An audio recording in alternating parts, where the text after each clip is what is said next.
অডিফিলে এই প্রথমবার আপনারা শুনছেন মর্গান হাউজেলের লেখা সেম অ্যাজ এভার। মূল ধারণা 1, risk is what you don't see. ঝুঁকি হলো সেটাই যেটা আপনি দেখতে পান না। ধরুন আপনি একটা রাস্তা দিয়ে হাঁটছেন, এক পাশে ধীরে ধীরে চলা রিক্সা, অন্য পাশে সজোরে আসা একটা বাস। আপনি চোখে দেখছেন বাসটা বিপজ্জনক, তাই একটু সরে দাঁড়ালেন, কিন্তু হঠাৎ পেছন থেকে একটা সাইলেন্ট স্কুটার এসে ধাক্কা মেরে দিল আপনাকে, যেটার কোনো শব্দই আপনি শোনেননি। এই যে ঘটনাটা, এটাই হচ্ছে আসল ঝুঁকি, যেটা আপনি দেখেননি, আন্দাজও করেননি। হাউজেলের মতে আমাদের জীবনের সবচেয়ে বড় ঝুঁকি হলো সেই ঘটনাগুলো যেগুলো আমাদের চোখের আড়ালে থাকে। আমরা অনেক হিসাব করি, পরিকল্পনা করি, কিন্তু ভবিষ্যৎ আসলে একরাশ অনিশ্চয়তা। আর এই অনিশ্চয়তার মধ্যেই বাসা বেঁধে থাকে সবচেয়ে ভয়ঙ্কর ঝুঁকিগুলো। আমরা ধরেই নিই ইতিহাস আমাদের ভবিষ্যতের পথ দেখাবে, কিন্তু ইতিহাস যেমন ভাবে ঘটেছে ভবিষ্যৎ সেইভাবে ঘটবে না। কারণ ইতিহাস হচ্ছে অতীতের দেখা ঝুঁকির গল্প, আর ভবিষ্যৎ হবে অদেখা ঝুঁকির খেলা। যেমন ধরুন 2019 সালে কেউ কি ভাবতে পেরেছিল একটা ভাইরাস আসবে, পুরো পৃথিবী স্তব্ধ হয়ে যাবে, স্কুল কলেজ বন্ধ, প্লেন বন্ধ, মানুষ মাস্ক পরে ঘরে বন্দি থাকবে? না, কেউ ভাবতেও পারেনি। এটাই হচ্ছে ঝুঁকি। এটা সর্বদা বিস্ময়ের জন্ম দেয়, কারণ এটা দেখা যায় না, এটা নতুন রূপে নতুন রাস্তায় আসে। হাউজেল একটা শক্তিশালী দৃষ্টান্ত দেন। সেপ্টেম্বর 11, 2001 নিউ ইয়র্ক সিটির টুইন টাওয়ারে সন্ত্রাসী হামলা। হাজারো মানুষের মৃত্যু হলো, গোটা পৃথিবী স্তব্ধ হয়ে গেল। কিন্তু এর কিছুদিন পর ওয়াল স্ট্রিট আবারও ব্যবসা শুরু করলো, শেয়ার বাজার আবার ঘুরে দাঁড়ালো। অনেকে ভাবলো ঝুঁকি কেটে গেছে, কিন্তু না। সেই হামলার কয়েক মাস পরে এনরন নামের এক কোম্পানি দেউলিয়া হয়ে গেল, কারণ ভেতরের হিসাব গরমিল, প্রতারণা। কেউ ভাবেইনি এইরকম ভেতরের গোপন অর্থনৈতিক দুর্নীতি এমন ভয়ানক ধাক্কা দিতে পারে। আবার 2008 সালের গ্লোবাল ফিনান্সিয়াল ক্রাইসিস, সবার চোখ ছিল শেয়ার বাজারে, কিন্তু ভেতরে ভেতরে মর্টগেজ মার্কেটে ঝুঁকি জমে উঠছিল, যেটা আমরা দেখতেই পাইনি। ঝুঁকি তো সেইখানেই ছিল। আমরা যা জানি তা কখনো আমাদের ক্ষতি করে না, আমাদের ক্ষতিগ্রস্ত করে সেই অজানা অন্ধকার যা চোখে দেখা যায় না, হাতে ধরা যায় না, অথচ আঘাত আনে প্রবল শক্তিতে। ঠিক যেন রাস্তার মোড়ে হঠাৎ এক গাড়ি এসে পড়া, যার আসার খবর কেউই রাখেনি। তবে প্রশ্ন আসে, আমরা যদি ঝুঁকিকে দেখতে না পাই, তাহলে কিভাবে তা থেকে বাঁচব? হাউজেলের উত্তর দৃঢ় নম্রতা, অর্থাৎ এই বিশ্বাস রাখা, আমি সব জানি না, ভবিষ্যৎ সম্পূর্ণ আমার নিয়ন্ত্রণে নেই। এই মনোভাবই মানুষকে বাঁচায়। যে মানুষ নিজের অজানা দিকটা স্বীকার করতে পারে, সে সব সময় প্রস্তুত থাকে, সে সাবধানী হয়, বিকল্প পথ খোঁজে, রিজার্ভ রাখে, আর নিজেকে সময়ের সঙ্গে মানিয়ে নেয়। আপনাকে যদি বলা হয় 1 বছরের মধ্যে বড় কোনো ঝড় আসবে, কিন্তু কবে আসবে বলা নেই, তাহলে আপনি কি করবেন? আপনি ছাদ ঠিক করবেন, জানালায় তালা দেবেন, জল মজুত করে রাখবেন, অর্থাৎ প্রস্তুতি নেবেন। কারণ আপনি জানেন না ঝড় কবে আসবে, বাট ইউ নো ইট মাইট। এইভাবেই একজন চিন্তাশীল মানুষ ঝুঁকির মুখোমুখি হয়। সে বলে না এই তো সব ঠিক আছে, কিচ্ছু হবে না, বরং সে ভাবে যদি কিছু হয় তাহলে আমি কি করব? এটাই ভবিষ্যতের অদেখা ঝুঁকি থেকে বাঁচার কৌশল। এমনকি আমরা নিজেদের অতীতকে ভুলে যাই। মানুষ ভাবতে চায় এই ঘটনা তো আগেই ঘটেছে, এবারও হয়তো এমনই হবে। কিন্তু হাউজেল বলেন প্রতিবার ঝুঁকি নতুন ভাবে আসে। The biggest risk are always the things you didn't plan for. আমরা ধরেই নিই আমাদের ভবিষ্যৎ আগের মতোই হবে। এই ধারণাই আমাদের সবচেয়ে বড় শত্রু। ঝুঁকি আসলে জীবনের অংশ। আপনি ধনী হন, গরিব হন, ছাত্র হন বা ব্যবসায়ী, ঝুঁকি সবার জন্য সমানভাবে গোপন থাকে। কিন্তু যারা সবচেয়ে সচেতনভাবে এই অজানা ঝুঁকি নিয়ে ভাবে, তারাই বাঁচে এবং বাড়ে। হাউজেল বলছেন risk is not in the models, it is in the minds. অর্থাৎ ঝুঁকি কোনো হিসাবের ছকে থাকে না, এটা থাকে আমাদের ধারণায়, দৃষ্টিভঙ্গিতে। একজন সফল বিনিয়োগকারী বা উদ্যোক্তা কখনো বলে না আমি জানি আগামী বছর কি হবে। সে বলে আমি জানি না কি হবে, তাই আমি আমার প্রস্তুতি এমন রাখবো যে যে কোনো পরিস্থিতিতে টিকে থাকতে পারে। ঠিক যেমন একজন নাবিক, সে কখনোই বলে না এই সমুদ্র সবসময় শান্ত থাকবে, বরং সে প্রস্তুতি নেয় ঝড় এলে পাল তুলবে না নোঙর ফেলবে। এই মানসিক নম্রতা, এই ধারণাই জীবনের সত্যিকারের বুদ্ধিমত্তা। অজানা জিনিসটাই জীবনের সবচেয়ে বড় শত্রু হতে পারে। তাই বেশি বেশি করে ভবিষ্যৎ ভাবনা নয়, বরং ভবিষ্যৎ প্রস্তুতি হওয়া উচিত আমাদের অভ্যাস। মূল ধারণা 2, বেস্ট স্টোরি উইন্স। সেরা গল্পটাই জেতে। এই পৃথিবীতে অনেক সময় সত্য বা যুক্তি নয়, গল্পই হয় সবচেয়ে শক্তিশালী অস্ত্র। আর এই অধ্যায়ে হাউজেল এক দারুণভাবে দেখিয়েছেন কিভাবে গল্প মানুষকে চালিত করে এবং কেন সবচেয়ে বিশ্বাসযোগ্য গল্পটাই সবচেয়ে বেশি জয়ী হয়। ধরুন আপনাকে কেউ একটা তথ্য দিল, এই কোম্পানির শেয়ার আগামী বছর 20% হারে বাড়বে। আর কেউ এসে বলল, এই কোম্পানির ফাউন্ডার একসময় রাস্তায় ঘুমোতো, তারপর রাত দিন পরিশ্রম করে আজ কোটি টাকার ব্যবসা গড়ে তুলেছে। তার দৃষ্টি আজও অগ্নিদীপ্ত। এই কোম্পানি ভবিষ্যতে কেবল আস্থা দেবে না, দেবে 1000 গুণ রিটার্ন। আপনি কোন কথায় বেশি বিশ্বাস করবেন, তথ্যে নাকি গল্পে? মর্গান হাউজেল বলেন, আমরা মানুষ, তাই আমরা গল্প ভালোবাসি। তথ্য আমাদের বোঝায়, কিন্তু গল্প আমাদের আন্দোলিত করে। 1999 সালের কথা। ইন্টারনেট তখন নতুন, আর মানুষ দলে দলে ছুটছে .com কোম্পানির শেয়ারে বিনিয়োগ করতে। একটা কোম্পানি যার নামও কেউ ঠিক মতো জানে না, ওয়েবসাইটের নামের সঙ্গে শুধু .com জুড়ে দিল, আর তাতে তার শেয়ারের দাম একদিনেই 300% বেড়ে গেল। কারণ গল্প। মানুষ ভাবলো এই কোম্পানি ভবিষ্যতের রাজা হবে, কারণ ইন্টারনেট আসছে। অথচ সে কোম্পানির ব্যবসায়িক কোনো আয় নেই, লাভ তো দূরের কথা। কিন্তু তারা হার মানল না, কারণ তাদের গল্প ছিল, আর এই গল্পেই মানুষ বিনিয়োগ করল। অবশ্য এই গল্প সবসময় মধুর হলো না। 2008 সালের ফিনান্সিয়াল ক্রাইসিসের সময়ও বড় বড় ব্যাংক আর ইনভেস্টমেন্ট ফার্ম মানুষকে একটাই গল্প শোনাচ্ছিল, এই হাউজিং মার্কেট কখনো ভাঙবে না, এটা তো সেফ অ্যাজ বন্ড। এমন গল্পে মানুষ বিশ্বাস করল। বাস্তব ছিল ভয়ঙ্কর, আর এই ভুল গল্পের জন্য লক্ষ লক্ষ মানুষ তাদের ঘর হারালো, চাকরি হারালো, সঞ্চয় হারালো। তাহলে কি গল্পটা খারাপ ছিল? না, গল্প খারাপ নয়, কিন্তু যদি গল্প বাস্তবতা থেকে দূরে যায় তাহলে সে গল্প বিপজ্জনক হয়। মর্গান বলছেন, আমাদের মস্তিষ্ক এমনভাবে তৈরি হয় যে আমরা কারণ ও পরিণতির মধ্যে সংযোগ খুঁজে পাই গল্পের মাধ্যমে। আমরা গল্পে চিন্তা করি, গল্পে ব্যাখ্যা করি, এমনকি নিজেদের জীবনও গল্পে সাজিয়ে রাখি। কেউ যদি বলে, আমি ধনী হয়েছি কারণ আমি কঠোর পরিশ্রম করেছি, আপনি সেটা সহজেই বিশ্বাস করেন। কিন্তু সে হয়তো ভাগ্যবান ছিল, সঠিক সময়ে সঠিক জায়গায় ছিল। এই পরিশ্রম গল্পটা সুন্দর, সহজে বিশ্বাসযোগ্য, তাই সেটাই জিতে যায়। হাউজেল বলছেন, গল্প যত সরল তত বেশি বিশ্বাসযোগ্য, আর যত বেশি বিশ্বাসযোগ্য তত বেশি লোক সেটাকে অনুসরণ করে। তাই তো রাজনীতিকরা সরল গল্প বলেন, আমরা আপনার সমস্যার সমাধান দেব। ব্যবসায়ীরা বলেন, এই প্রোডাক্টটি আপনার জীবনকে বদলে দেবে। এবং মানুষ ভালো গল্প শুনলে সহজেই আকৃষ্ট হয়ে পড়বে, কারণ গল্প আমাদের স্বপ্ন দেখায়। স্টিভ জবস, তিনি শুধু বলতেন না, আমার ফোনের 2 GB র্যাম আর 16 GB স্টোরেজ আছে। তিনি বলতেন, আমরা এমন একটা যন্ত্র বানাচ্ছি যেটা আপনার পকেটে থাকবে, কিন্তু পুরো পৃথিবী আপনার আঙুলের স্পর্শে আসবে। এটাই গল্প, এটাই দর্শন, ফিলোসফি। এবং এই গল্পই মানুষকে অ্যাপেলের ভক্ত বানিয়ে রেখেছে। হাউজেল বারবার বলেন, মানুষ যুক্তি দিয়ে সিদ্ধান্ত নেয় না, মানুষ গল্প দিয়ে সিদ্ধান্ত নেয়। একজন বিনিয়োগকারী যখন শেয়ার কেনে, সে ভাবছে এই কোম্পানি একদিন বিশাল কিছু করবে। সে আসলে কিনছে একটা গল্প, একটা স্বপ্ন, একটা আশা। এবং সেই গল্প যত বেশি বাস্তবসম্মত, যত বেশি আবেগী, ততই মানুষ তার পেছনে নিজের টাকা, সময়, মনোযোগ ঢেলে দেয়। তাই আপনার প্রতিদিনের জীবনে, খবরের কাগজে, সোশ্যাল মিডিয়ায়, এমনকি আপনার আশেপাশের মানুষদের কথায় সবসময় গল্প খোঁজো, এবং সেই গল্পের পেছনের সত্যিটাও বোঝার চেষ্টা করো। গল্প শুনে মুগ্ধ হও, কিন্তু চোখ বন্ধ করে বিশ্বাস করো না। আপনি যদি সফল ব্যবসায়ী হতে চান, বা একজন ভালো শিক্ষক, একজন নেতা, একজন বিনিয়োগকারী, তাহলে আপনার কাছে ভালো গল্প বলার ক্ষমতা থাকা অবশ্যই দরকার। কিন্তু সেই গল্পের ভেতরে থাকতে হবে সত্য। কেন? কারণ মানুষ গল্পের টানে আসে, কিন্তু সত্য না থাকলে তারা একদিন চলে যায়।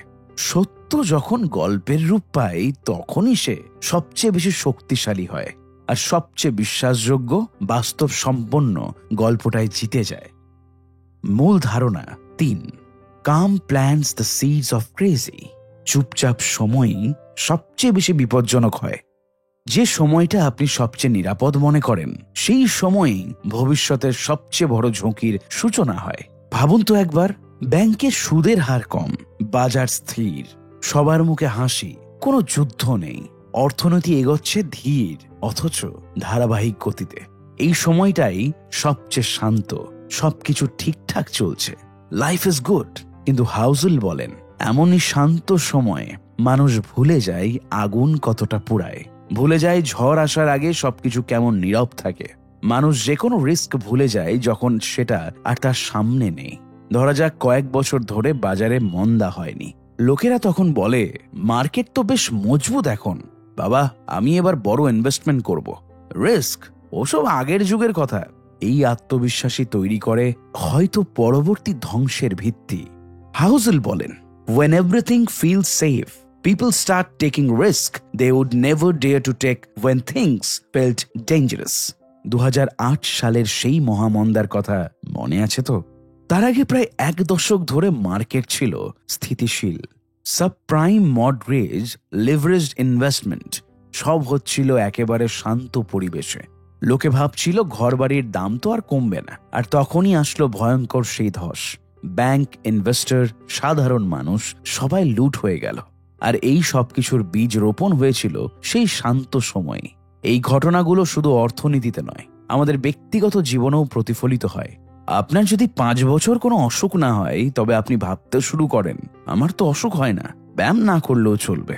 এই আত্মতুষ্টি, এই নিরাপত্তার অনুভূতি পরে একদিন বিপদের কারণ হয়। কারণ মানুষ রিস্কের কথা শুধুমাত্র তখনই ভাবে যখন রিস্ক চোখে পড়ে, আর চোখে না পড়লে রিস্ককে অস্বীকার করে।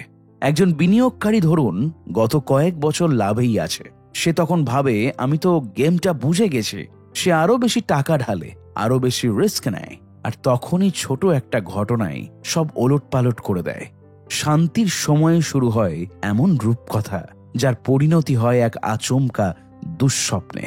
হাউজেল বলেন, people forget the pain faster than they expect.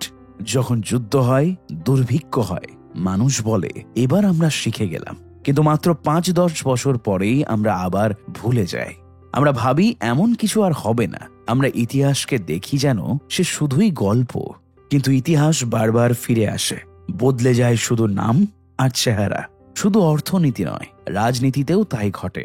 যখন দীর্ঘদিন শান্তি থাকে, তখন মানুষ ভাবতে থাকে আর যুদ্ধ হবে না। সরকারের বাজেট চলে অপ্রয়োজনীয় খাতে, সেনা শক্তি হ্রাস পায়, আর তখনই এক নতুন শত্রু দরজায় কড়া নাড়ে।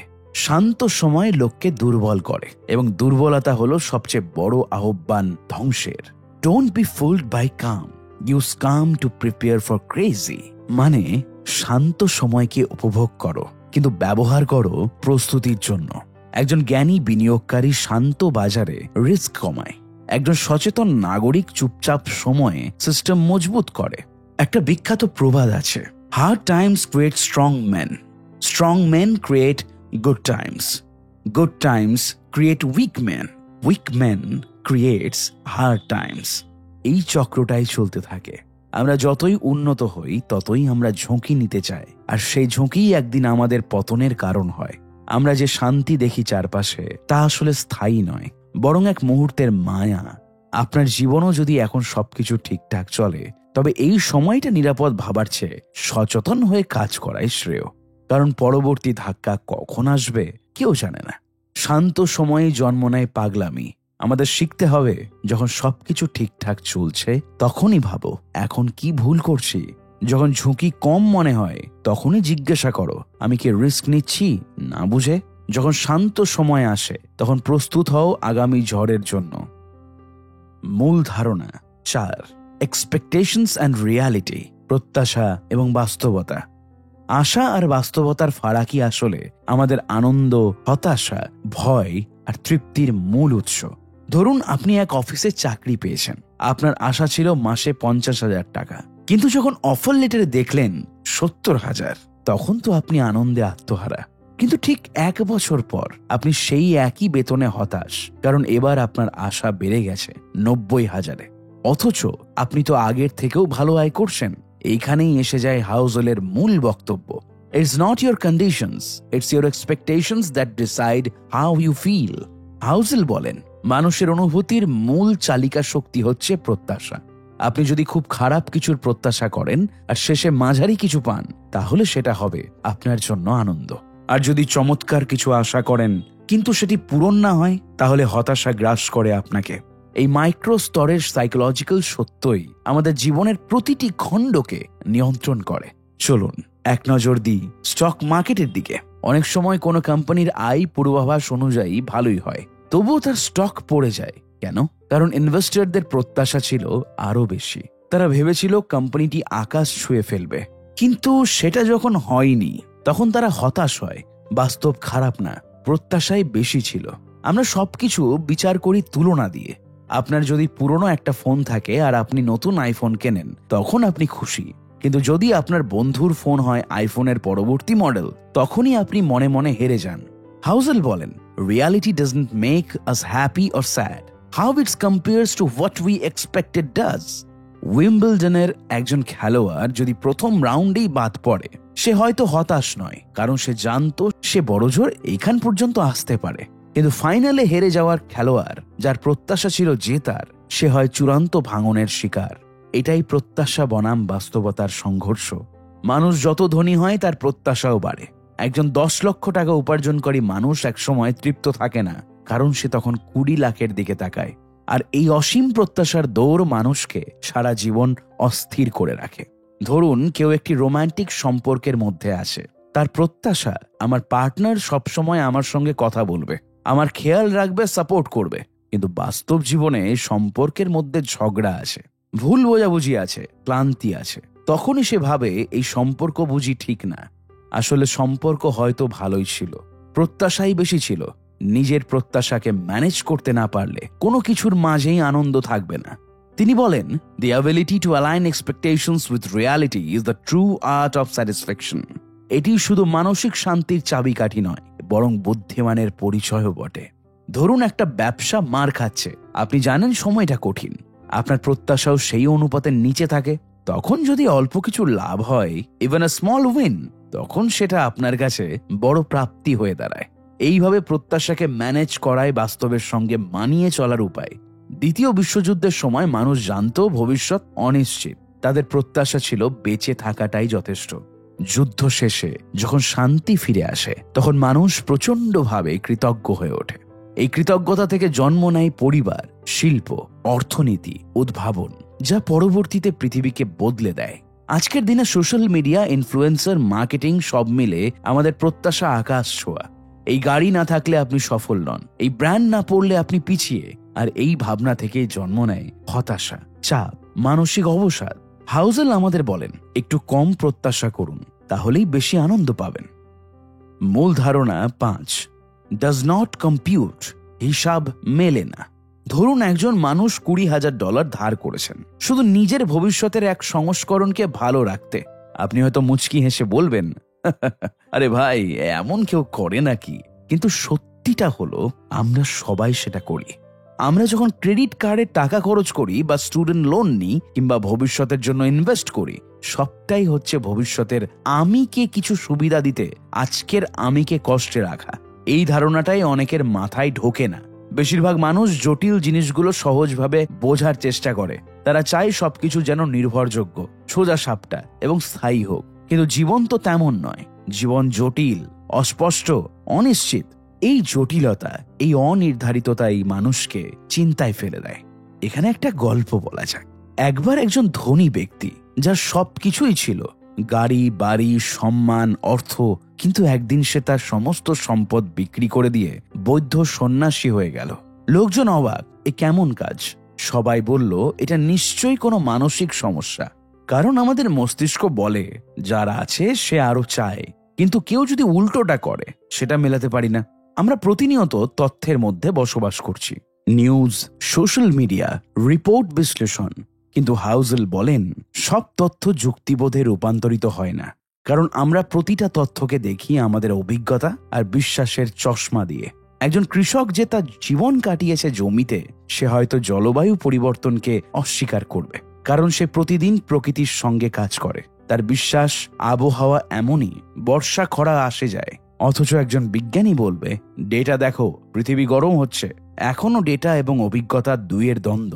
এটাই সেই জায়গা যেখানে মানুষ বলে, ভাই এটা মাথায় ঢুকছে না। হাউজেল একটা দারুণ দৃষ্টান্ত দেন।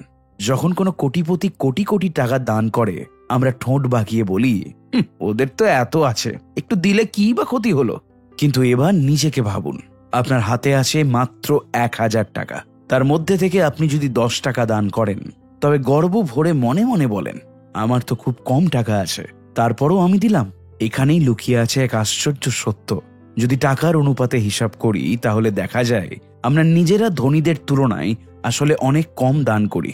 তবু নিজেদের ছোট দানকে বড় করে দেখি। আমরা টাকার অঙ্ক দিয়ে নয়, বরং দৃষ্টিভঙ্গি দিয়ে দানের বিচার করি। কারণ আমাদের দৃষ্টিভঙ্গি একদম ভিন্ন। আমরা ভাবি তারা শুধু লেনদেন করে, কোনো আত্মিক মানসিকতা নেই। আবার একটা উদাহরণ শুনুন। ধরুন আপনি এমন একজন মানুষকে চেনেন যিনি খুব বেশি দুঃখ পেলে হাসেন। আপনি ভাববেন, হাসছে কেন, এটা তো কাঁদার সময়। কিন্তু হয়তো ওই হাসির পেছনে আসে ইয়ার্স অফ ট্রমা, পেইন এবং সেই সব মোকাবিলার এক নিজস্ব কৌশল। সেটা আমাদের মাথায় ঢোকে না, ডাজ নট কম্পিউট। হাউজেল বলছেন, এই কম্পিউট না করার মানসিকতা থেকেই আসে ভুল বোঝাবুঝি, অবিশ্বাস এবং অন্ধ যুক্তি। একজন বিনিয়োগকারী যখন বাজারে অস্বাভাবিক কিছু ঘটতে দেখে, যেমন কোনো কোম্পানির দাম হঠাৎ দ্বিগুণ হয়ে যায়, সে ভাবে এটা তো লজিক্যাল না। সে জায়গায় হাউজেল বলেন, যে বিষয়টা আপনার কম্পিউটারে ফিট হয় না, সেটা কিন্তু বাস্তবতা থেকে দূরে না। আপনি যে ফ্রেমওয়ার্কে বুঝতে চান, সেটা সীমাবদ্ধ।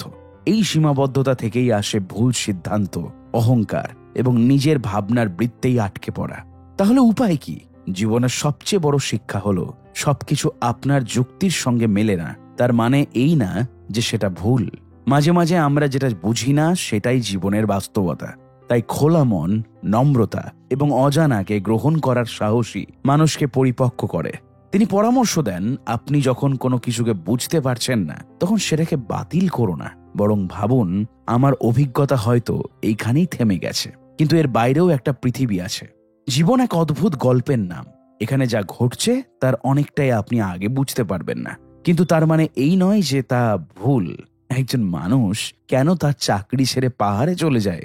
কেন কেউ ধনকুবের হয়েও সাদামাটা জীবন বেছে নেয়? কেন কেউ বারবার ব্যর্থ হয়েও চেষ্টা করে যায়? সব প্রশ্নের উত্তর কম্পিউট করবে না, কারণ মানুষ শুধুই যুক্তিবোধে চলে না, চলে অনুভব, স্মৃতি, আঘাত, আশা আর ভালোবাসার পেছনে। যেটা আপনি বুঝতে পারেন না, সেটা বাতিল করবেন না।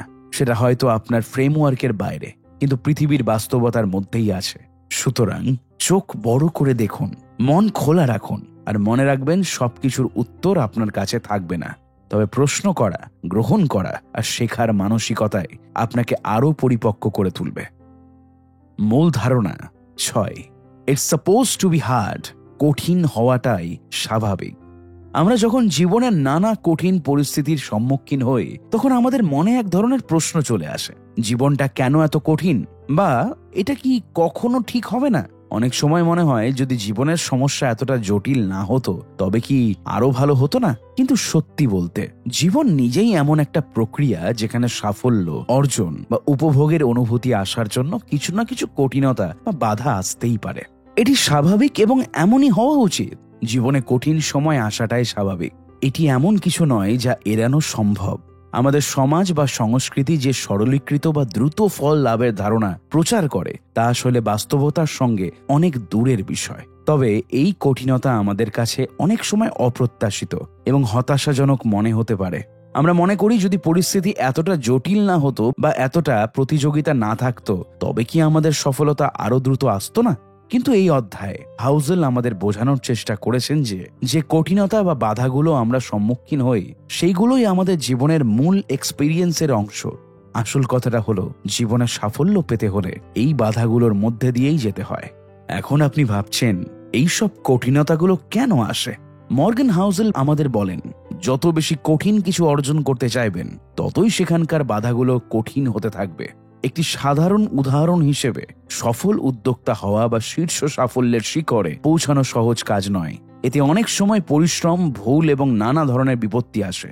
যদি আমরা এই বাধাগুলো এড়িয়ে চলার চেষ্টা করি, তবে আমরা কখনোই সাফল্যের আসল মানে বুঝতে পারবো না। আর এই মূল্যবান শিক্ষা অর্জন করতে আমাদের সেই বাধাগুলোর মধ্যে দিয়ে এগিয়ে যেতে হবে। কিন্তু প্রশ্ন, কেন এমনটা হয়? কেন সাফল্য এবং সুখ এতটা কঠিন? এর পেছনে রয়েছে একটি গভীর তত্ত্ব, যা হলো মানুষের মস্তিষ্কের প্রবৃত্তি। আমরা সহজ, সোজা এবং নিরবিচ্ছিন্নভাবে লাভবান হওয়ার প্রক্রিয়াকে পছন্দ করি, কিন্তু বাস্তবে জীবন তেমনভাবে চলে না। যে পথে আমরা কিছু অর্জন করতে চাই, সেই পথে অনেক বাধা এবং চ্যালেঞ্জ আসবে, কারণ তা আমাদের অভিজ্ঞতা অর্জন এবং শক্তিশালী হওয়ার সুযোগ দেয়। আপনি নিশ্চয়ই নিজের জীবনে এমন অনেক মুহূর্তের কথা ভাবছেন যেখানে আপনি ভাবতেন, এটা কি শেষ হয়ে যাবে না? হয়তো এটা ছিল আপনার কর্মজীবনে প্রথম বড় চ্যালেঞ্জ, বা আপনার শিক্ষা জীবনের কোনো কঠিন পরীক্ষা। কিন্তু আপনার ব্যক্তিগত জীবনেও এমন কোনো মুহূর্ত ছিল যখন আপনি মনে করেছিলেন আপনি হয়তো আর পারছেন না? আপনি যেই সময়গুলো কঠিন পরিস্থিতির ভেতর দিয়ে গেছেন, ঠিক সেখান থেকেই আপনি সবচেয়ে বেশি শিখেছেন। সেই অভিজ্ঞতায় আপনাকে মানসিক ও শারীরিকভাবে আরো শক্তিশালী করে তুলেছে। আসলে এসব কঠিন মুহূর্ত জীবনের অবিচ্ছেদ্য অংশ। এসব না থাকলে আজ আপনি যতটা প্রস্তুত ও দৃঢ় হয়েছেন তা কোনোদিনও সম্ভব হতো না।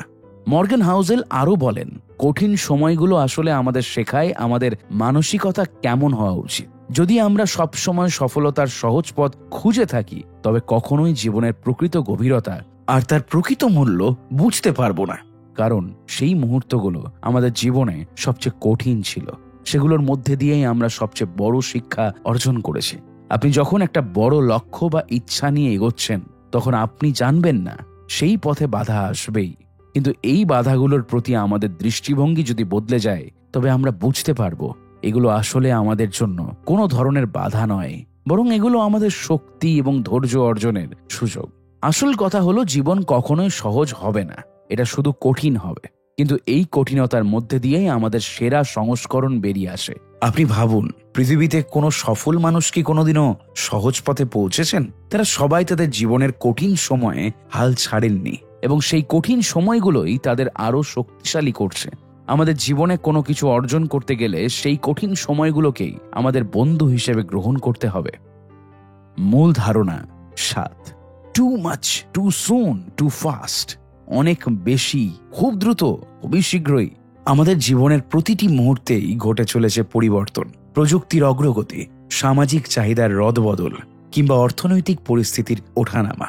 এই পরিবর্তনগুলো আমাদের সামনে নতুন নতুন সম্ভাবনার দরজা খুলে দেয়, কিন্তু একই সঙ্গে তাদের গতি ও তীব্রতা মাঝে মাঝে আমাদের নিয়ন্ত্রণের বাইরে চলে যায়। আধুনিক যুগে অন্যদের মতো সফল হতে এবং দ্রুত কিছু অর্জন করতে আমরা এমন একটা মানসিকতায় চলে আসি, যা আমাদের স্বাস্থ্যের উপর প্রভাব ফেলে এবং আমাদের জীবনযাত্রাকে ক্ষতিগ্রস্ত করতে পারে। আমরা সবকিছু দ্রুত করতে চাই। এই তাড়াহুড়োর মধ্যেই আমরা ভুলে যাই যে কিছু কাজের জন্য সময় এবং পরিশ্রম প্রয়োজন। আজকের দিনে যারা দ্রুত সবকিছু অর্জন করতে চান, তাদের একটা প্রলুব্ধকর অনুভূতি থাকে। তারা মনে করেন যে যত দ্রুত আমি এগোবো তত বেশি ফল পাবো। কিন্তু বাস্তবে এই অনেক বেশি খুব দ্রুত পরিকল্পনা কখনোই স্থায়ী লাভের দিকে নিয়ে যায় না। বড় ও দীর্ঘমেয়াদী লক্ষ্যগুলোর জন্য গতি নয়, বরং ধৈর্য এবং সময় প্রয়োজন। দ্রুত এগিয়ে যাওয়ার মধ্যে আছে বিপদ, কারণ আপনি যখন সময়কে কমান, তখন আপনি অন্য বিষয়গুলোর দিকে যথেষ্ট মনোযোগ দিতে পারেন না। ফলে ভুল সিদ্ধান্ত নেওয়া হতে পারে, যার পরিণতি দীর্ঘমেয়াদে খারাপ হতে পারে। এখানে একটি গুরুত্বপূর্ণ কথা বলা হয়েছে, যেটা হলো বড় লক্ষ্যের দিকে ছোট ছোট পদক্ষেপে এগিয়ে যাওয়া। যদিও আমরা এখন খুব দ্রুত সবকিছু করতে চাই, তবুও আমাদের মনে রাখা উচিত যে দীর্ঘমেয়াদী ফলাফলগুলো আসে সঠিক সময়ে এবং ধারাবাহিক প্রচেষ্টার মাধ্যমে। অন্যরা কি করছে সেটা দেখার পরিবর্তে আপনি নিজের গতিতে চলুন। আমাদের নিজেদের পথ চিহ্নিত করতে হবে এবং নিজের গতি অনুযায়ী চলতে হবে। একটি সাধারণ উদাহরণ হতে পারে একটি ছোট ব্যবসা বা স্টার্টআপ। শুরুতে যদি আমরা দ্রুত বড় কিছু করার চেষ্টা করি, তা আমাদের ব্যবস্থাপনা এবং শক্তি বিনষ্ট করতে পারে। তবে যদি আমরা ছোট পদক্ষেপে চলতে পারি, সঠিক সময়ে ব্যবসার দিকে মনোযোগ দিতে পারি, তবে ধীরে ধীরে বড় সফলতা আসবে। যত দ্রুত আমরা যেতে চাই, ততই বেশি চাপ অনুভব করি। মর্গান হাউজেল আমাদের স্মরণ করিয়ে দেন যে তাড়াহুড়ো একসময় আমাদের পরিণতিতে নেগেটিভ প্রভাব ফেলতে পারে। মনে রাখবেন, জীবনে একদিন যেমন ফল পাওয়া গুরুত্বপূর্ণ, তেমনি সেই ফলকে সতর্কভাবে সংগ্রহ করা আরো বেশি গুরুত্বপূর্ণ। তাড়াহুড়ো করার ফলে আমাদের মধ্যে যে মানসিক চাপ সৃষ্টি হয়, তা আমাদের ক্ষমতার বাইরে চলে যেতে পারে এবং দীর্ঘমেয়াদে যে বিপদ তৈরি হবে, তা থেকে কোনো শিখন পাওয়া সম্ভব হবে না। হাউজেল বলেন, সাফল্য আসবে, তবে সবার জন্য একভাবে নয়। অর্থাৎ সাফল্য একটাই হতে পারে, কিন্তু তার পদ্ধতি, গতি ও সব সময় সবার জন্য আলাদা। তাই অন্যদের গতি অনুযায়ী চলতে গিয়ে নিজের পথ হারানো উচিত নয়। প্রযুক্তির অগ্রগতি আমাদের জীবনের গতির সঙ্গে ব্যাপকভাবে সম্পর্কিত। আজকাল যখন আমরা কোনো কিছু করতে চাই, তখন সেগুলো প্রায়ই অনলাইন মাধ্যমে খুব দ্রুত হয়ে যায়। আমাদের হাতে স্মার্টফোন, দ্রুত ইন্টারনেট, অটোমেশন, এইসব আমাদের কাজ সহজ করে দিয়েছে। কিন্তু এখানে একটা বড় প্রশ্ন হলো, আমরা দ্রুততার সঙ্গে কি হারাচ্ছি? আধুনিক প্রযুক্তি দ্রুত ফলাফলের আশা দেয়, কিন্তু তা কি কখনো আমাদের শান্তি ও স্থিরতা এনে দেয়? হাউজেল বলছেন যে প্রযুক্তি আমাদের দ্রুত এগিয়ে নিয়ে যাচ্ছে, কিন্তু শান্তভাবে ভাবার সময় কোথায়? তার মতে দ্রুততার পাশাপাশি আমাদের কাছে দীর্ঘমেয়াদী চিন্তা ও পরিকল্পনার দরকার। আমরা আমাদের ব্যক্তিগত জীবনেও দ্রুত পরিবর্তন চাই, যেমন দ্রুত উন্নতি, দ্রুত সফলতা, দ্রুত সম্পর্কের স্থায়িত্ব। এই সব কিছুই আমাদের জীবনে তাড়াহুড়ো তৈরি করে। জীবন হলো এক প্রকার জার্নি, যেখানে আমরা কত দ্রুত পৌঁছতে পারি তার চেয়ে গুরুত্বপূর্ণ হলো কোথায় যাচ্ছি এবং কতটা শক্তভাবে হাঁটছি। এখানে হাউজেল আমাদের আরো স্মরণ করিয়ে দেন যে যত তাড়াতাড়ি আমরা জীবনে কিছু অর্জন করতে চাই, তত তাড়াতাড়ি সেই অর্জনের মান কমে যেতে পারে। উদাহরণস্বরূপ, এক রাতে কোনো সফলতা অর্জন করা কখনোই জীবনের দীর্ঘস্থায়ী সুখ বা পূর্ণতা নিয়ে আসবে না। তাই জীবনের পরিবর্তন ও উন্নতির প্রতি ধৈর্য ধরতে হবে। তবে সময়ের সাথে ধীর গতিতে চলার কিছু সুফলও রয়েছে। যখন আমরা ধীর গতিতে চলি, তখন আমাদের জীবনের প্রতিটি বিষয় পর্যালোচনা করার সময় পাওয়া যায়। যে ধরনের দ্রুত সিদ্ধান্তগুলো পরবর্তী সময়ে ভুল প্রমাণিত হয়, তা এই ধীর গতিতে চলার ফলে এড়িয়ে যেতে পারি। হাউজেল বিশ্বাস করতেন, যতটা ধীর গতি তত বেশি স্বাচ্ছন্দ্য ও শিখন। হাউজেলের সবচেয়ে বড় বার্তা হলো, ধীরে চলুন, কিন্তু চলুন। এগিয়ে যাওয়ার জন্য কোনো তাড়াহুড়োরই দরকার নেই। দীর্ঘমেয়াদী সফলতা আসে যখন আপনি ধৈর্য ও কঠোর পরিশ্রমের মাধ্যমে নিজের লক্ষ্যকে অনুসরণ করেন। মূল ধারণা 8, ওয়াইল্ড নাম্বারস, অস্বাভাবিক সংখ্যার রহস্য। আমরা সংখ্যার সাথে প্রতিদিনই সম্পর্কিত। প্রতিটি সিদ্ধান্ত, প্রতিটি হিসাব এবং প্রতিটি সফলতা বা ব্যর্থতা নির্ভর করে কিছু নির্দিষ্ট সংখ্যার ওপর। কিন্তু যখন এই সংখ্যা প্রচুর পরিমাণে এবং অস্বাভাবিকভাবে বৃদ্ধি পায়, তখন তাদের প্রভাবকে খোলসা করা সহজ নয়। ধরা যাক, আমরা একটি ছোট গ্রামে বাস করি, যেখানে প্রতিটি মানুষ একে অপরকে চেনে। এখানে কোনো বড় ব্যবসা নেই, কোনো বিশ্বব্যাপী সংস্থা নেই, শুধুমাত্র কিছু ছোট ব্যবসা, কৃষি এবং স্থানীয় বাজার। একটি সাধারণ দিন, একটি সাধারণ গ্রাম, যেখানে প্রতিটি ঘটনা একে অপরের সাথে যুক্ত। তবে এর মধ্যে একটি অস্বাভাবিক ঘটনা ঘটে। গ্রামের সবচেয়ে ধনী ব্যক্তি হঠাৎ করেই তার ব্যবসার মাধ্যমে বিপুল পরিমাণ অর্থ উপার্জন করে, যা সে কখনো কল্পনাও করেনি। এটি একটি উদাহরণ যে কিভাবে কখনো কখনো কোনো একমাত্র অস্বাভাবিক সংখ্যা বা ঘটনা একটি সম্পূর্ণ ব্যবস্থার মধ্যে বিশাল পরিবর্তন নিয়ে আসে। মর্গান হাউজেল এখানেই এমনই কিছু অস্বাভাবিক সংখ্যার দিকে আমাদের দৃষ্টি আকর্ষণ করেছেন, যা সাধারণ মানুষের জন্য অবাস্তব মনে হলেও সেগুলোর প্রভাব বিশ্বকে চিরকাল বদলে দিতে পারে। আমাদের জীবনে কখনো কখনো এমন সব সংখ্যা বা ডেটা আসে যা একেবারে নতুন, অস্বাভাবিক এবং আমাদের চিন্তা করার পরিসরকে বিস্তৃত করে। এই সংখ্যাগুলো কখনো কখনো অতিরিক্ত, কখনো কখনো অবিশ্বাস্য, কিন্তু এগুলোর সাথে কাজ করতে শিখতে হবে। এগুলো কোনো প্যাটার্ন বা সাধারণ নিয়মের বাইরে থাকে এবং এটি আমাদের সিদ্ধান্ত গ্রহণের পদ্ধতিকে নতুনভাবে ভাবতে শেখায়। যেমন যে কোনো বিনিয়োগ বা বাজার পরিস্থিতি যদি আগের ইতিহাসের সাথে পুরোপুরি মিল না খায়, তবে আমাদের জন্য ভবিষ্যৎ অনুমান করা কঠিন হয়ে পড়ে।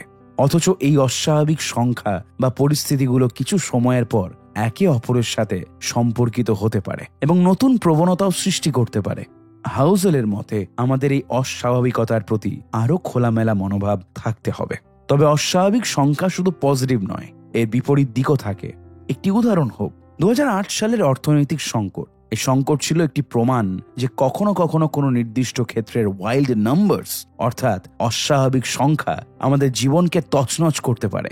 যেমন ঋণের অস্বাভাবিক বৃদ্ধি, বাজারের অস্বাভাবিক পতন এবং বিনিয়োগের বিশাল ক্ষতি।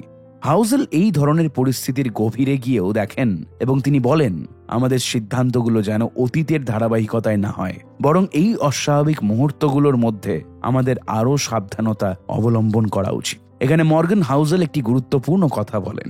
অস্বাভাবিক সংখ্যাগুলি আমাদের বাস্তবতাকে পরিবর্তন করার শক্তি রাখে, তবে আমাদের সেই পরিবর্তনকে বোঝা এবং প্রস্তুতি নিতে হবে। এর মধ্যে রয়েছে বড় ঝুঁকি এবং দুর্দান্ত সুযোগ।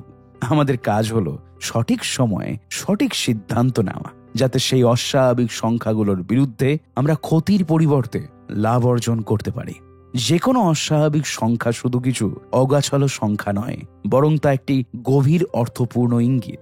অনেক সময় দেখা যায় কোনো একটি সংকট বা পরিস্থিতি অনেক মানুষকে একসাথে ধাক্কা দেয় এবং তারা সেখান থেকে নতুন পথ খুঁজে বের করতে বাধ্য হয়। এখানেও একটি গুরুত্বপূর্ণ দিক হলো অস্বাভাবিক পরিস্থিতির কারণে যে পরিবর্তন আসে সেটি শুধুমাত্র সময়ের সাথে সাথে আরো বড় আকার ধারণ করে। বিশ্ব অর্থনীতি বা প্রাকৃতিক দুর্যোগের কথা ভাবুন। যখন বড় একটি প্রাকৃতিক বিপর্যয় ঘটে তখন তার ক্ষতির পরিমাণ একেবারে বিশাল হয়ে ওঠে, কিন্তু সেই বিপর্যয়ের পর যে পুনর্গঠন বা পুনরুদ্ধারের প্রক্রিয়া শুরু হয় সেটি আরো বৃহত্তর ধারা সৃষ্টি করে। এটাও একটি উদাহরণ যে অস্বাভাবিক সংখ্যাগুলো ছোট হলেও তাদের দীর্ঘমেয়াদী প্রভাব অনস্বীকার্য। আমরা মনে করি কোনো বিশেষ সংখ্যা বা পরিসংখ্যান আমাদের ভবিষ্যৎকে সহজ করে দিতে পারে, কিন্তু তিনি জানান অতিরিক্ত আশাবাদী হয়ে ওঠা আমাদের বিপদ ডেকে আনতে পারে। এই ধরনের আশাবাদী মনোভাব আমাদেরকে দ্রুত সিদ্ধান্ত নিতে এবং সময় মতো কৌশল তৈরি করতে বাধ্য করে, যা শেষ পর্যন্ত ভুল হতে পারে। সংখ্যা কখনো কখনো আমাদেরকে ভুল পথ দেখাতে পারে। যখন আমরা শুধু অস্বাভাবিক সংখ্যাগুলোর দিকে তাকিয়ে তাদের উপর ভিত্তি করে সিদ্ধান্ত নিই, তখন আমরা প্রকৃত পরিস্থিতি এবং দীর্ঘমেয়াদী প্রভাবগুলিকে খেয়াল করি না। আমরা যদি অতিরিক্ত আশাবাদী হই, তবে সেই অস্বাভাবিক সংখ্যার প্রকৃত ফলাফল বুঝতে পারবো না এবং তা আমাদের কাছে ধ্বংসাত্মক হতে পারে। অশেষ এই সংখ্যাগুলোর দিকে তাকালে আমরা বুঝতে পারি যে পৃথিবী কখনো কখনো অস্বাভাবিক সংখ্যা এবং ঘটনার প্রতি প্রস্তুত নয়, কিন্তু এই অস্বাভাবিকতাকে উপেক্ষা করা উচিত নয়, বরং আমাদের উচিত তাদের দিকে খোলামেলা দৃষ্টিতে তাকানো, যাতে আমরা সঠিক সিদ্ধান্ত গ্রহণে সক্ষম হতে পারি। পরিশেষে মর্গান হাউজেল আমাদের শিখিয়ে দেন সংখ্যার পরিবর্তনশীলতা এবং অস্বাভাবিকতাকে যদি সঠিকভাবে বুঝে কাজে লাগানো যায়, তবে আমরা আমাদের জীবনে অবিশ্বাস্য সাফল্য অর্জন করতে পারি। এটি শুধু বিনিয়োগের ক্ষেত্রেই নয়, বরং আমাদের প্রতিদিনের জীবনযাত্রাও প্রযোজ্য।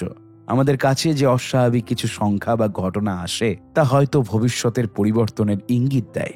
সেই পরিবর্তনকে স্বীকার করে এগিয়ে যাওয়াই আমাদের জন্য সঠিক পথ। সময় প্রতিটি জীবনের একটি অমূল্য সম্পদ। আমরা প্রত্যেকে সময়ের সাথে একরকম সম্পর্ক তৈরি করি, কিন্তু কখনো কখনো সময়ের সঠিক ব্যবহারে গুরুত্ব আমাদের কাছে অস্পষ্ট হয়ে যায়। ধরা যাক আপনি একটি ছোট শহরের বাসিন্দা। শহরের চারপাশে রয়েছে সুন্দর পাহাড়, নদী এবং একটুকু বাজার। এখানকার মানুষরা সাধারণত খুব ধীর গতিতে জীবনযাপন করে। তাদের সময়ের ধারণা একেবারে আলাদা। এখানে সবাই এমনভাবে চিন্তা করে যে আগামী 20 বছর পর কি হবে তার কোনো তাড়া নেই। তারা জানে জীবন একদিনে বদলে যায় না, আর কিছু কিছু জিনিসের জন্য অনেক অপেক্ষা করতে হয়। এখন যদি আপনি এই ছোট শহরের বাইরে বড় শহরে যান, সেখানে আপনি দেখবেন সময়ের প্রতিটি মানুষের দৃষ্টিভঙ্গি পুরোপুরি ভিন্ন। সেখানে সবাই নিজের জীবনে ত্বরিত পরিবর্তন চায় এবং কোনো এক বছরের মধ্যে তারা কি করতে পারে তার পুরো হিসাব কষে। এই বৈষম্যই মূলত টাইম হরিজন্স বা সময় পরিধি এর ধারণাকে বোঝায়। আমাদের দৃষ্টিভঙ্গি এবং সিদ্ধান্ত নেওয়ার পদ্ধতি সময়ের প্রেক্ষিতে পরিবর্তিত হয়। মর্গান হাউজেল এই অধ্যায়ে বিষয়টি বিস্তারিতভাবে ব্যাখ্যা করেন। সময়ের পরিধি বা টাইম হরিজন একটি গুরুত্বপূর্ণ বিষয় যা আমাদের জীবনের সিদ্ধান্ত, বিনিয়োগ এবং দৈনন্দিন পরিকল্পনায় বড় প্রভাব ফেলে। এটি মূলত সেই সময়ের দৈর্ঘ্য বা পর্যায় বোঝায় যে সময়ের মধ্যে আমরা কোনো নির্দিষ্ট সিদ্ধান্তের ফলাফল আশা করি। মর্গান হাউজেল বলেন, যদি আমরা আমাদের সময়ের দৃষ্টিভঙ্গি পরিবর্তন করতে পারি, তবে আমরা আরো ভালো সিদ্ধান্ত নিতে পারব। ধরি যদি আপনার কাছে একটি ছোট 1 বছরের সময় থাকে, তবে আপনার সিদ্ধান্তগুলো ততটাই তাড়াহুড়ো করে নেওয়া হবে। আপনি তাড়াতাড়ি লাভ পেতে চাইবেন। কিন্তু যদি আপনার কাছে 20 বছরের সময় থাকে, তবে আপনি ধীরে ধীরে এবং কৌশলগতভাবে সিদ্ধান্ত নেবেন। সময়ের পরিধি বড় হলে আপনার চিন্তা ভাবনা গভীর হবে এবং আপনি ঝুঁকি নিতে ভয় পাবেন না।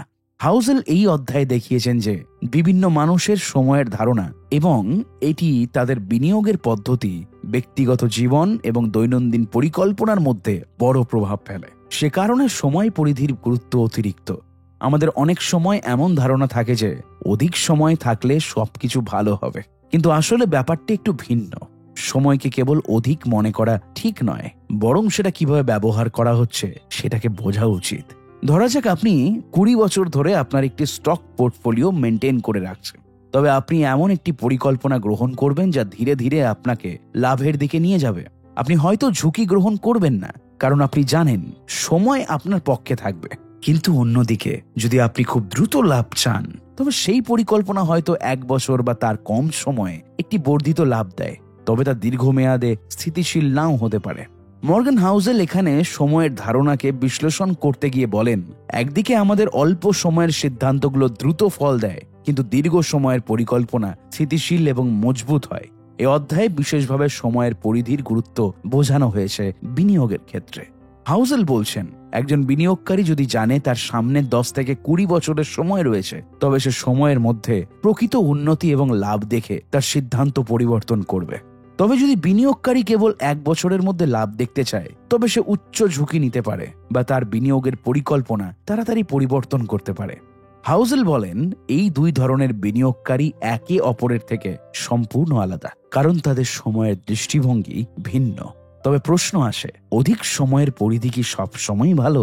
মর্গান হাউজেল বলেন, না, সময়ের পরিধির ওপর ভিত্তি করে আমাদের সিদ্ধান্ত নিতে হবে।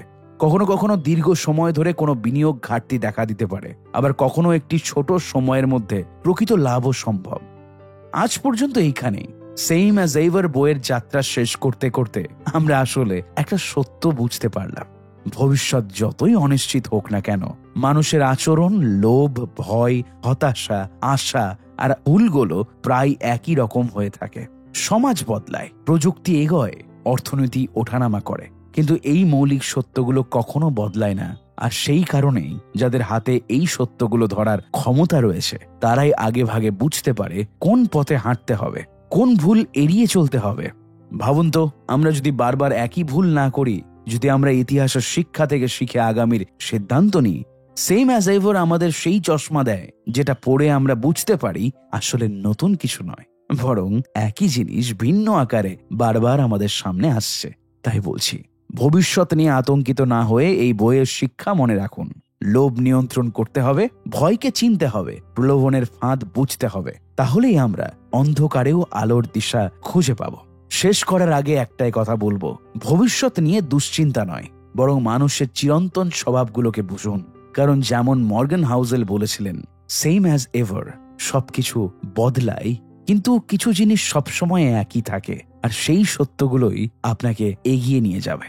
আজ পর্যন্ত অডিফিলে মর্গান হাউজেলের সাইকোলজি অফ মানির সফলতার পর এই নতুন প্রেজেন্টেশন আপনাদের কেমন লাগলো অবশ্যই কমেন্ট করে জানাতে ভুলবেন না। কি শিখলেন এই বই থেকে কমেন্টে লিখুন। ভালো লাগলে সবার সাথে শেয়ার করুন, আর অডিফিলকে সাবস্ক্রাইব করে অডিফিলের প্রত্যেকটি অডিও বুক শুনতে থাকুন প্রতিনিয়ত। ধন্যবাদ, ভালো থাকবেন, সুস্থ থাকবেন এবং শুনতে থাকবেন অডিফিল।